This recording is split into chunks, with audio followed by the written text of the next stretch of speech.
President Lee, President Jacques Deo, President Nasheed, it is a great honor and pleasure for the UN Global Compact to support this important event here in Seoul. Indeed, there couldn't be a better venue. As Achim just has said so eloquently, this country is setting an example that should be heard all over the world. We will contribute to this. There's indeed not much I can say after President Lee has spoken and Achim has spoken. What I can contribute in 5 minutes to you is 10 years of experience working with business all over the world and give you a message of confidence and motivation. Why? Because some important trends have happened recently, which I believe, if we build on them through this conference and with the leadership that is assembled here today, we indeed can make things happen on a very large scale.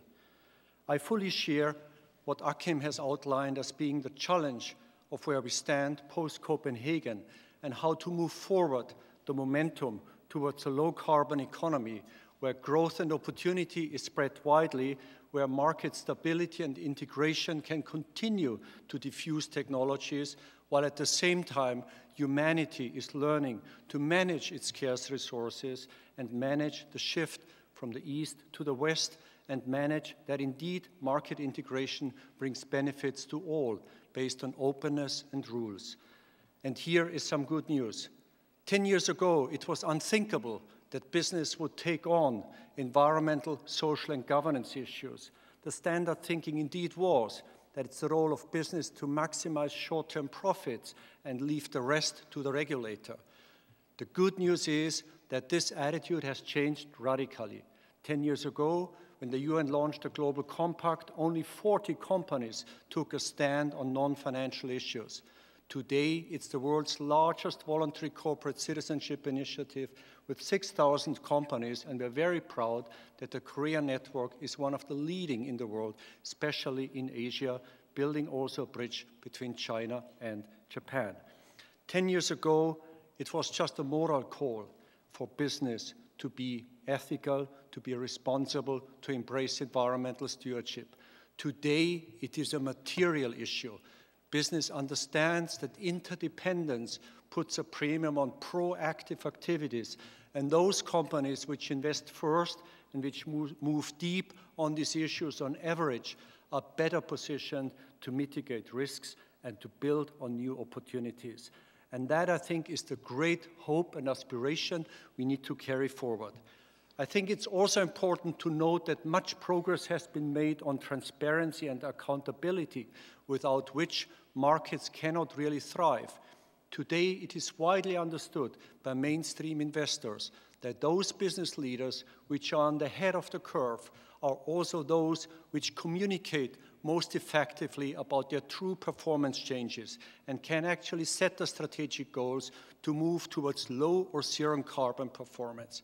This is the race for the future, and many of you here assembled have started that journey already.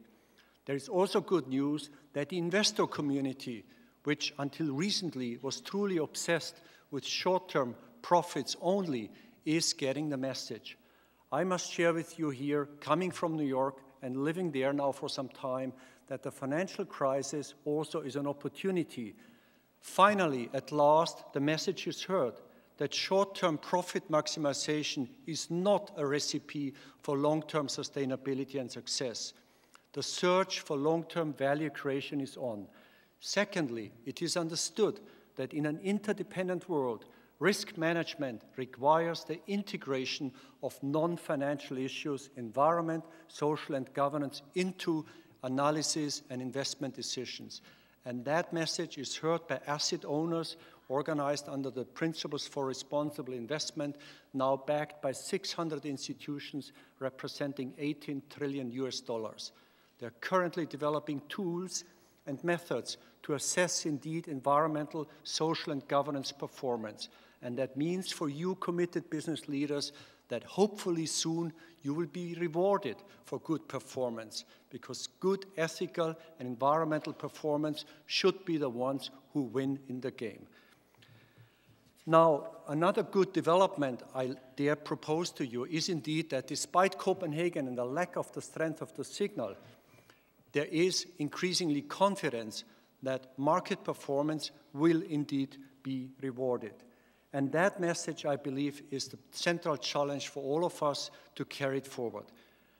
I'm happy to announce to you that on behalf of Secretary General Ban Ki-moon, on 24-25, we will convene the third global summit with over 1,000 CEOs in New York to build this momentum further. We hope that this summit here will feed into it and help us build a momentum so that the message of good performance being rewarded will be recognized increasingly. Some of you and many of our Korean partners are already deeply involved in the CEO Water Mandate and in Caring for Climate and in UNEP's flagship initiatives. These are platforms which now we need to grow further. So they're not just the club of a few chosen ones, but they became the dominant mainstream behavioral norm. That is critical because you cannot be a leader if the others don't follow you. It is now important that the leadership claim that many of you rightly here have taken on is carried forward and mainstreamed so that we can truly bring about a global transformation. I wish the best success for all of you. Thank you, Mr. President.